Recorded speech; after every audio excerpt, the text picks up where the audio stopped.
শীতকাল মানেই হচ্ছে বিছানা জুড়ে শুধু কাঁথা কম্বলেই ভরে থাকে। তাও তো এখন একটা কম্বল দেখতে পাচ্ছ, কারণ একটা কম্বল মাম্পু সঙ্গে করে নিয়ে গেছে, তোমরা দেখেছিলে। না হলে যখন দুটো কম্বল একসঙ্গে থাকে, তার উপর এতগুলো বালিশ, সেই যেন মনে হয় অর্ধেক বিছানা জুড়ে শুধু কাঁথা কম্বলেই ভরে থাকে। মাম্পু যখন বাইরে কাজে যায় তখন আমি কি করি বলো তো, একদম বিছানা গুছিয়ে বিছানাটা ঝাড় দিয়ে তারপরে দরজা খুলে বাইরে যাই। আর ও থাকাকালীন ও তো শুয়ে থাকে, বিছানাটা তখন তুলতে পারি না সেই মুহূর্তে। আর ও কিন্তু যখন ওঠে ও সেম তাই করে, বিছানাটা গুছিয়ে বিছানাটা ঝাড় দিয়ে তারপরে ও বিছানার বাইরে নিচে পা রাখে। আজকে রোদ্দুরটা কিন্তু একদম ফ্রেশ রোদ্দুর উঠেছে, একদম সকাল সকালই রোদ্দুরের এতটা ঝাঁজ, ওই জন্য ভাবলাম যে বালিশগুলো রোদ্দুরে দিয়ে একটু ফুলিয়ে নেব। ওই জন্য সকাল সকালই কিন্তু একদম বালিশগুলো রোদ্দুরে দিয়ে দিলাম।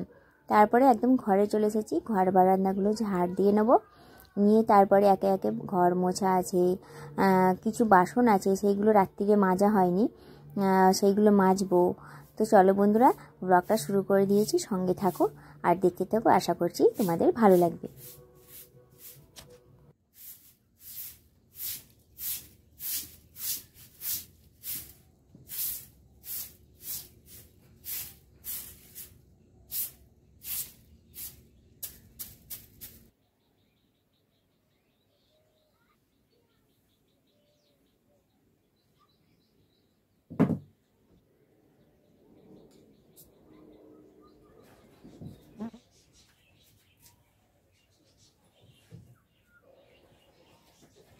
গুড মর্নিং, আরও একটা নতুন সকালে নতুন ভিডিওতে তোমাদের জানাচ্ছি অনেক স্বাগত।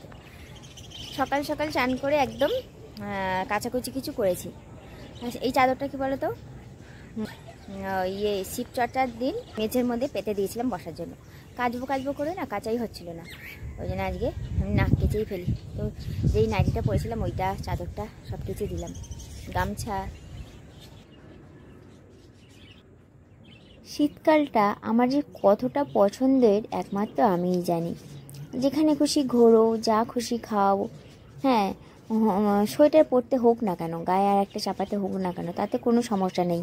কিন্তু এই যে গরমকালে যেখানে খুশি যখন খুশি বেরোনো যায় না, বিশেষ করে আমার নিজের ক্ষেত্রেই। এই যে মাইগ্রেনের ব্যথা, এই মাইগ্রেনের ব্যথা কতটা বেদনাদায়ক, কতটা কষ্টের, একমাত্র যার আছে সেই বুঝতে পারবে।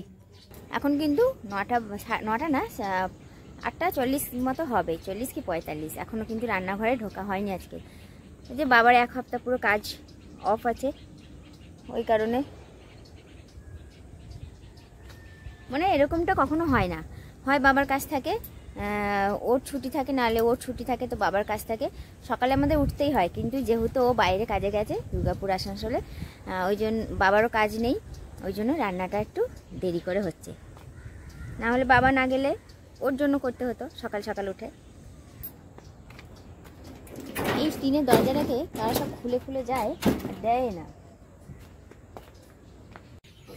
আজ সকাল সকাল একটা বিপদ হতে হতে মানে রয়ে গেছে, জানি না কি হবে, কপালে কি লেখা আছে। ওই বড় যে ওভেনটা মানে এই বার্নারটা আছে, ওটা যেই জ্বালাচ্ছি মানে ভর করে জ্বলে উঠছে একদম, আর কি ধরে ধুম করে আওয়াজ হয় আর নিয়ে যাচ্ছে একদম বোম ফাটার মতন, মানে 3-4 বার। আমি ওইটা মানে পুরনো যে বার্নারটা আছে, ওটা জং ধরে যাওয়ার মতো হয়েছে বলে বাবাকে আর একটা ছিল এক্সট্রা, দুটো ওভেন তো, আর একটা ওভেন থেকে খুলে লাগালাম, তাতেও হচ্ছে।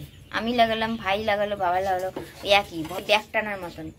ওই জন্য ছোটো বার্নারটা জ্বালিয়ে বসানো হয়েছে। এইটা জ্বালালেই ওরকম হচ্ছে। আমি চাই ওইটা করুন আপাতত একটাতে। তারপরে একটা ওভেন আছে, ওই যে বাবা বাইরে ওটা ফিটিং করছে। জালিটা খারাপ হয়ে গেছে, এই দেখো পুরো একদম জং ধরে গেছে, ভেঙে গেছে। বাবা ওই ওভেনটা ঠিক করছে, ফিটিং করছে, করুক। আপাতত এটাতে চা হোক, তারপরে দেখা যাবে পরে। ওই আগুনের সঙ্গে কোনো ছেলে খেলা নয়। কিছুদিন আগেই একটা দেখেছিলাম দুর্ঘটনা, আর সকাল সকাল বলতে চাইছি না। আমাদের এখনো কিছু বলেনি দাদা।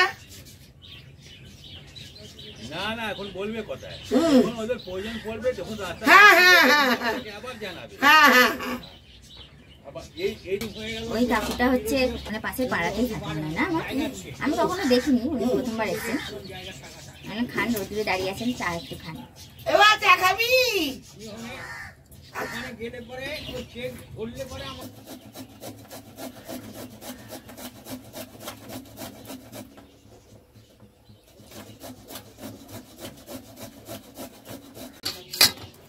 একটু গরম জলটা ফেলে দিই, তারপরে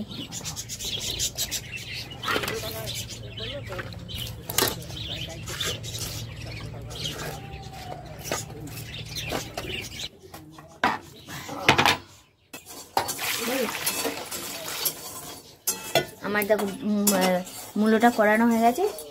মা আগে বড়িটা ভাজছে, তারপরে ডিম ভাজবে। মায়ের মূলবটিটা হয়ে গেছে, এবার ডিম ভাজাও হয়ে গেছে। আলুটা ভেজে মোটা দিলে ডিমের ঝালটা হয়ে যাবে। আমারও সব হয়ে গেছে। আজকে কি বলতো, এই একটা ওভেন জ্বালিয়ে জ্বালিয়ে সব রান্না হচ্ছে তো, ওই জন্য দেরি হচ্ছে।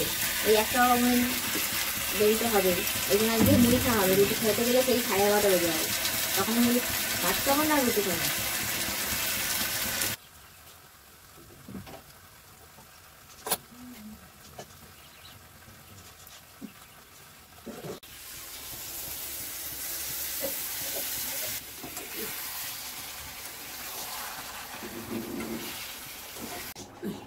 চল, বাবাকে মুড়ি আর চানাচুর দিয়ে মেখে দিয়েছি, আর দিয়েছি মূল্যবতী একটু, আর ডিমের ঝোলে দুটো আলু।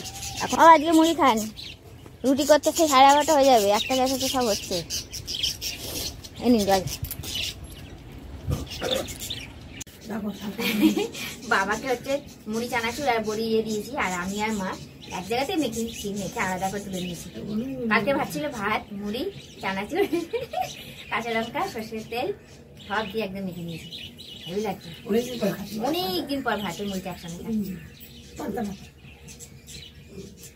বাকি ভাত এই জলের বোতলটা না রোদ্দুরে দেয়া থাক, দুপুরবেলা খাবো, ভালো লাগে বেশি রোদ্দুরে জল খেতে। এই গড়ি গড়ি আসবি না। এই এই এই এই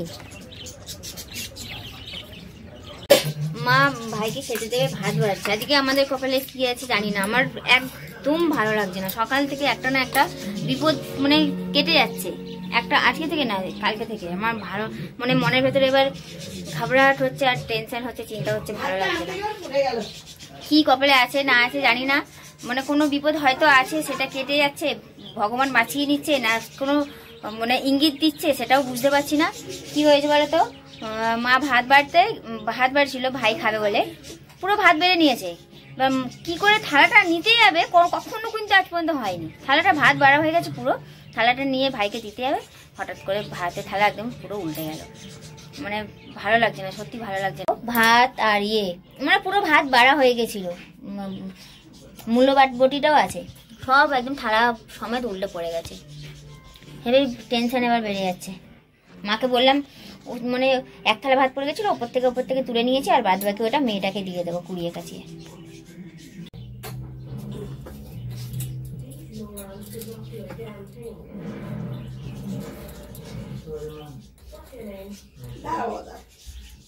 দেখতে পাচ্ছ মেয়েটার পাটা দেখো কত সুন্দর লাগছে, সাদা সাদা পা আর গোলাপি গোলাপি নেল পলিশ। মেয়েটাকে নেল পলিশ পরিয়ে দিয়েছি পায়ে, পায়ে হাতে। ওর আবার হাত আর পা মানা। ও মায়া, কি পরিয়ে দিয়েছে এটা পায়ে? ও বাবা, দেখো কি সুন্দর লাগছে না? হ্যাঁ, দেখেছি রে কোন সাত সকালে বালিশগুলো রোদুরে দিয়েছিলাম। মানে এতটা বেলা হয়ে গেছে তো, একদম বালিশগুলো না ফুলে একদম অটোমেটিক হালকা হয়ে গেছে, কতটাও ভারী ছিল। ভাবলাম ফুলেই যখন গেছে আর একটু মেরে মেরে ফুলিয়ে দিই, ধুলোগুলো উড়ে যাবে আর বালিশটা একটু ফুলেও যাবে।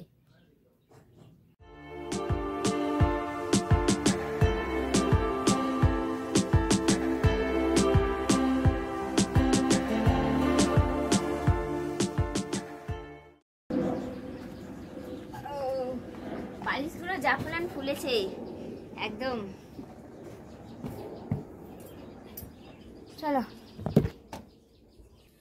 দেখতে বেজে গেছে, মা ভাত বাড়ছে। আমাকে কিন্তু একদম এই কটা ভাত, হ্যাঁ একদম ঠিক আছে। দেখো কইটুকু ভাত নিয়ে খাবে, পাখির মতো ভাত খাবে এইটুকু। ও মেয়ে, ভাত খাবি তো? মেয়েটার দেখো পায়ে নেল পলিশ করে দিয়েছি, কি সুন্দর লাগছে।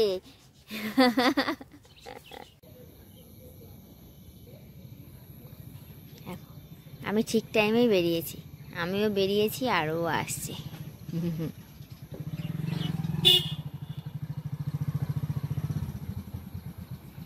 লোটা কম্বল নিয়ে আইয়া পড়ছে। মেয়ে আসেনি,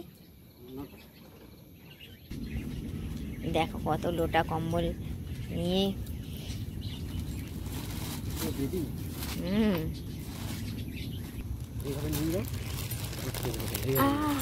পড়ে যাবে।